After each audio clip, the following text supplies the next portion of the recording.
नमस्कार, फ्रंटलाइन 24 में आप सबों का स्वागत है। अभी हम पहुंचे हैं सलेमपुर पंचायत, जो पंडोल प्रखंड का एक प्रमुख पंचायतों में से एक है, जहां के मुखिया हैं मंजुला देवी जी और उनके प्रतिनिधि हैं अजय कुमार झा, उनके पुत्र हैं। ये देख रहे हैं पंचायत के सारे कामकाज को, विकास के सारे कामकाज को देख रहे हैं। इनके पिता विद्यानंद झा पूर्व प्रमुख भी रहे हैं, काफ़ी जिला में चर्चित चेहरा माने जाते हैं, प्रतिष्ठित व्यक्तियों में से एक हैं। उनके सुपुत्र हैं अजय झा जी। अजय झा जी, फ्रंटलाइन 24 में आपका स्वागत है। नमस्कार नमस्कार, बहुत बहुत धन्यवाद। आप ये बताइए कि पंचायत के सारे काम को, विकास के सारे कार्य को आप देख रहे हैं विगत 5 वर्षों में। वैसे तो 14 वर्षों से आपके परिवार के लोग मुखिया यहाँ होते रहे हैं, माँ पिताजी सारे के सारे लोग होते रहे हैं और एक एक चीज़ से आप वाकिफ़ हैं। लेकिन हमको विगत 5 वर्षों में ऐसा कौन कौन सा प्रमुख कार्य किया गया पंचायत में जिसको जनता याद रखे? बहुत अच्छा प्रश्न रहा आपका। 1999-2000 में आदरणीय विद्यानंद झा जी प्रखंड पंडोल के प्रमुख बने और तब से लगातार उनका जो ये 2021 है, पिछले 21-22 वर्षों से उनका जीवन समाज के आखिरी व्यक्ति तक सरकारी लाभ सुविधाओं, जनहित से जुड़ी सेवाएं कैसे गरीब दलित वंचित तक पहुँचे, और जो पंडित दीनदयाल उपाध्याय का स्वप्न था कि आखिरी व्यक्ति तक विकास हो, जिसको उन्होंने बहुत सुंदर शब्द में पिरोया था कि विकास ऐसा हो जो समावेशी विकास हो, व्यक्तिवादी विकास न हो। समाज में अंतिम कतार में खड़े अंतिम व्यक्ति तक कैसे विकास पहुँचे, इसके लिए जो पिताजी का जीवन बीता है, निरंतर कैसे व्यक्ति को मदद पहुंचाया जाए, विकट परिस्थितियों में उसके साथ कैसे खड़ा रहा जाए, हम सबको उन्हीं से यह संस्कार आया है। वर्तमान में विगत 5 वर्षों में पंचायत के अगर विकास की बात की जाए तो गली नली में एक अभूतपूर्व काम हुआ। आप मीडिया बंधुओं से आग्रह है, इस पंचायत में 10 वार्ड हैं सलेमपुर पंचायत में, और प्रायः 3 गांव हैं, क्रमशः विजयी, हैदरपुर और सलेमपुर। इसमें आप घूमेंगे, गलियों में जाएंगे तो ये मुख्यमंत्री का भी आपको पता होगा कि बहुत ही महत्वाकांक्षा योजना था, उसको पटल पर कैसे पहुंचाया गया। आपको इस पंचायत में बहुत कम, देखिए 100% तो शब्द जमीन पर ये होता है नहीं, लेकिन मैं इतना कह सकता हूँ 99% गली नली, हर पंचायत के हर गांव में, हर गली में ऐसा आपको नहीं नज़र मिलेगा कि आप अपने घर पर किसी कच्चे मार्ग से पहुंच रहे हैं। आपको पीसीसी का जाल बिछा मिलेगा, जिससे कि अभूतपूर्व काम गली नली के माध्यम से हुआ। ऐसे ही एक मुख्यमंत्री की बहुत ही महत्वाकांक्षा योजना थी, आप सबको पिछले वर्ष इसका उन्होंने उद्घाटन किया, जिसमें जल जीवन हरियाली के अंतर्गत ये एक ऐसा मात्र पंचायत है। आप लोग, मैं डाटा पे बात कर रहा हूँ, मैं कोई भी बात आपको जो कह रहा हूँ वो पूरी प्रामाणिकता के साथ कह रहा हूँ, सूचीबद्ध तरीके से कह रहा हूँ। 170 के आसपास लाभार्थी लोग हुए, 170 मतलब व्यक्ति यूनिट। इस पंचायत में 30,000 से ऊपर वृक्ष लगाए गए। अगर आज हम देखें कोरोना काल में मनुष्य की मूलभूत असुविधा क्या थी, यहाँ लोगों के पास रोजगार नहीं था, और अगर मेडिकल दृष्टिकोण से देखा जाए तो लोगों को स्वच्छ ऑक्सीजन की कमी हो गई, देश में लाखों लोग मर गए। संसद में यह प्रश्न उठता है, विपक्ष यह प्रश्न उठा रहा है, लाखों लोग मर गए ऑक्सीजन के अभाव में, रेलगाड़ियाँ चली। आप सब भी पत्रकार हैं, बहुत लंबे समय से कवर कर रहे हैं, ज़मीनी हकीकत को जानते हैं। पिछले 50 सालों में ऐसी दर्दनाक स्थिति नहीं हुई कि लाखों लोग ऑक्सीजन शुद्ध हवा के चलते मर गए। 50,000 से ऊपर वृक्ष लगाए गए, हर एक गली को पक्कीकरण किया गया, समाज में आखिरी व्यक्ति तक नल जल योजना के तहत समाज में आखिरी व्यक्ति तक पानी, कैसे शुद्ध पानी पिए और वो निरोग रहें, इसके लिए पानी पहुंचाया गया। कहीं जहां कुछ ऐसा होता है, सरकार योजना बना देती है परंतु उसका क्रियान्वयन मुश्किल होता है। अब जैसे मैं इस बारे में आपका ध्यान आकर्षित करूंगा कि कुछ एक ऐसा जगह है ज़मीन पर जो कि यहाँ वार्डों में कोई, वार्ड 1 से 2 में कोई ऐसी लकीर तो है नहीं कि जिसको पृथक करती हो। एक घर वार्ड 1 में पड़ रहा है, एक घर 2 में पड़ रहा है, फिर भी उन जगह पर चापाकल डाल करके हर व्यक्ति तक जल पहुंचाने का संकल्प किया और हमने उसको पूरी प्रामाणिकता के साथ, पूरे सफलता के साथ हर व्यक्ति तक जल पहुंचाया। 70 लाख आवेदन आरटीसीपी काउंटर पर से रजिस्ट्रेशन सरकार ने दे दिया राशन कार्ड का, लेकिन उन राशन कार्ड उपभोक्ताओं को कभी राशन कार्ड नहीं मिल पाया। मुखिया कोई ऐसा तंत्र तो नहीं है जिसको सरकार देती है कि आप राशन कार्ड पे ठप्पा मारिए और इनको दे दीजिए। अगर ऐसा करता तो एक भी मुखिया के यहाँ एक भी परिवार किसी पंचायत में वंचित नहीं रहता राशन कार्ड से। ये ताकत नहीं है। हम बार बार उनको भर करके यहाँ से, ये इस एक सलमपुर पंचायत की एक चुनौती है पत्रकार महोदय कि यह प्रखंड, ये मधुबनी जिले से निकट है, ये आखिरी पंचायत है पंडौल का, और यहाँ से प्रखंड 17-18 किलोमीटर पड़ता है, जहाँ की आप पूरे मार्ग से आपको जाने में, अगर आप मधुबनी होते हुए जाइएगा 22-23 किलोमीटर पड़ेगा।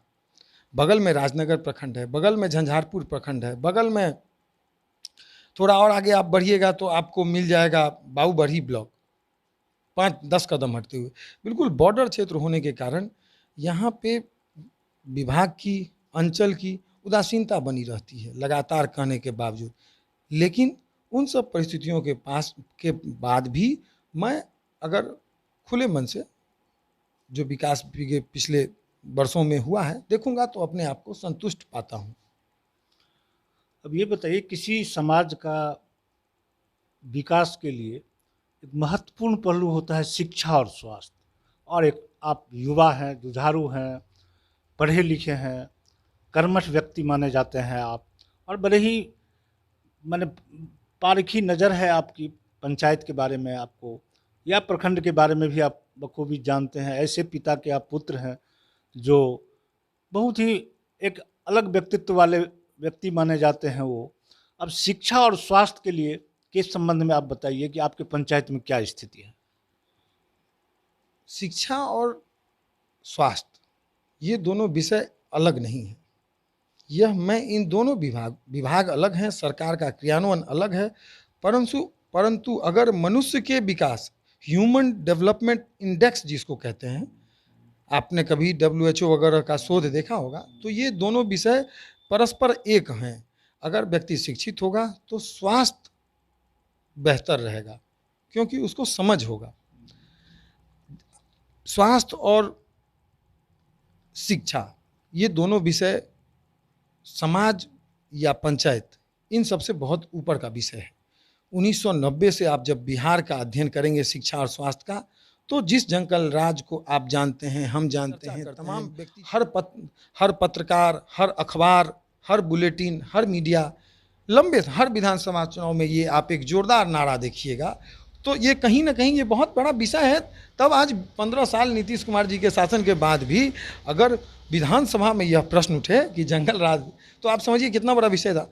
तो मेरा पंचायत उससे अछूता नहीं है। 1990 से यहाँ जो उदासीनता दिखी वो पिछले 5 वर्ष में, क्षमा चाहूँगा, पिछले 5 वर्ष में जो नीतीश कुमार जी का एक स्वप्न था कि मैं हर पंचायत में कम से कम 12वीं तक की शिक्षा सुनिश्चित करूं, उच्च माध्यमिक शिक्षा हर व्यक्ति का अधिकार हो, इसके लिए उन्होंने हर पंचायत में इस काम के लिए जरूर मैं नीतीश कुमार का प्रशंसक हूं।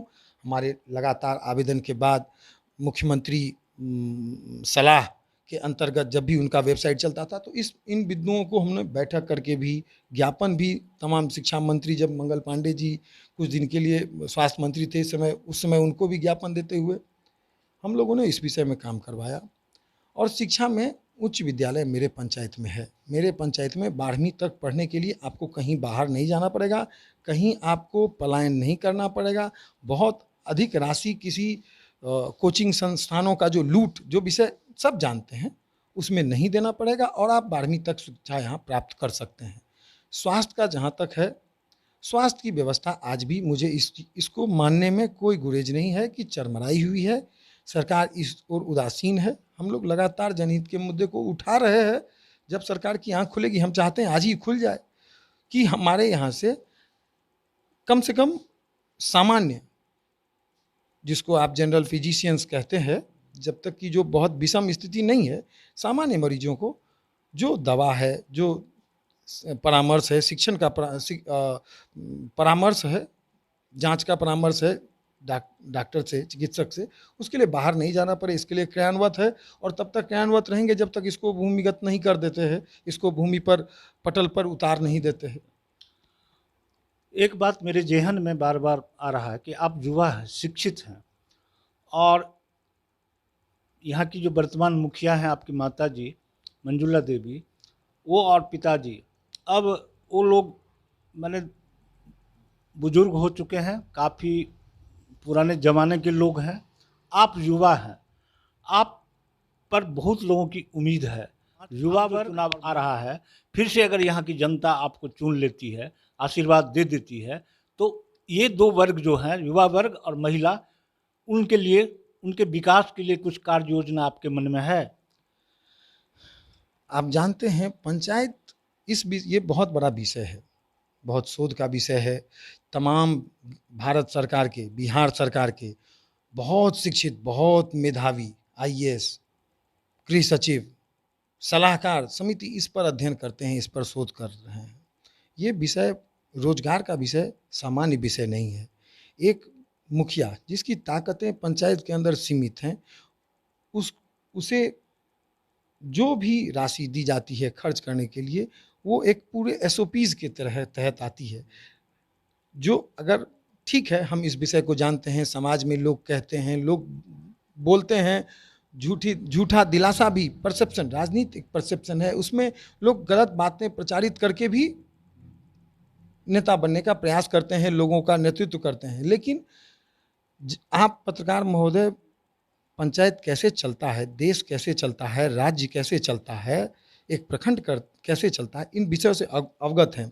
रोजगार एक ऐसा विषय है जो कि बहुत ज़्यादा इस पर काम करने की आवश्यकता है। कोरोना काल में आपने देखा, करोड़ों लोग, ये मैं भारत 130 करोड़ का ये देश और 130 करोड़ की विविधता, उसमें बहुत सारे इतने सलाहकार होने के बावजूद लाखों करोड़ों लोगों की नौकरियां गई। लोग बसों में, ट्रेनों में लद कर, मैं इसलिए इस शब्द, बड़ा कठोर शब्द प्रयोग कर रहा हूँ, लद कर, लेकिन मुझे ये सच्चाई को मानने में कोई गुरेज नहीं है। लद कर लोग आए अपने गांव, तो गांव में जो संख्या थी, गांव की जो ऊर्जा थी, गांव जो पेट भर सकती है, भूमि, ये भूमि मातृभूमि है, ये कितने लोगों का पेट भर सकती है उसकी संख्या निहित है। उससे ज़्यादा लोग आए, फिर भी यहाँ सबको काम मिला, सबको रोजगार मिला, सब ठीक हैं। अब अद्भुत उनके जीवन में नहीं हो पाया क्योंकि विपत्ति थी, तो विपत्ति में तो मिलकर ही चलना पड़ेगा। समय इसीलिए कहा जाता है सबसे बलवान होता है। उसमें मेरी एक योजना है कि नव युवकों का जो ये समूह है, इस पर मैं एक परामर्शी बैठक भी मैं लगातार ले रहा हूँ कि यहाँ के लोगों को यहीं पर रहकर, ठीक है, अगर आपकी चेतना अधिक है तो मैं उसको यहाँ पे नहीं सीमित करना चाहूँगा। आप अगर मेरिट हैं तो आपके लिए पूरा विश्व एक घर है, परिवार है। तो अब यहाँ ये तो नहीं हो सकता है कि आईटी इंडस्ट्री विकसित हो, लेकिन क्रमशः यहाँ की योजनाओं के यहाँ के लोग करेंगे तो जो पैसा है पंचायत का वो यहीं पे खर्च होगा। इन्हीं सब माध्यम से, यही सब स्वरोजगार की योजनाएं हैं ताकि यहाँ के युवाओं को रोजगार मिले।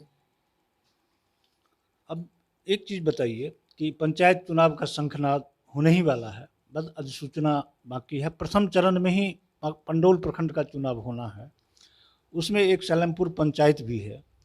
तो आप अपने मतदाताओं को फिर से एक बार चुनाव मैदान में जा रहे हैं आप लोग, तो अपने मतदाताओं से क्या अपील करेंगे?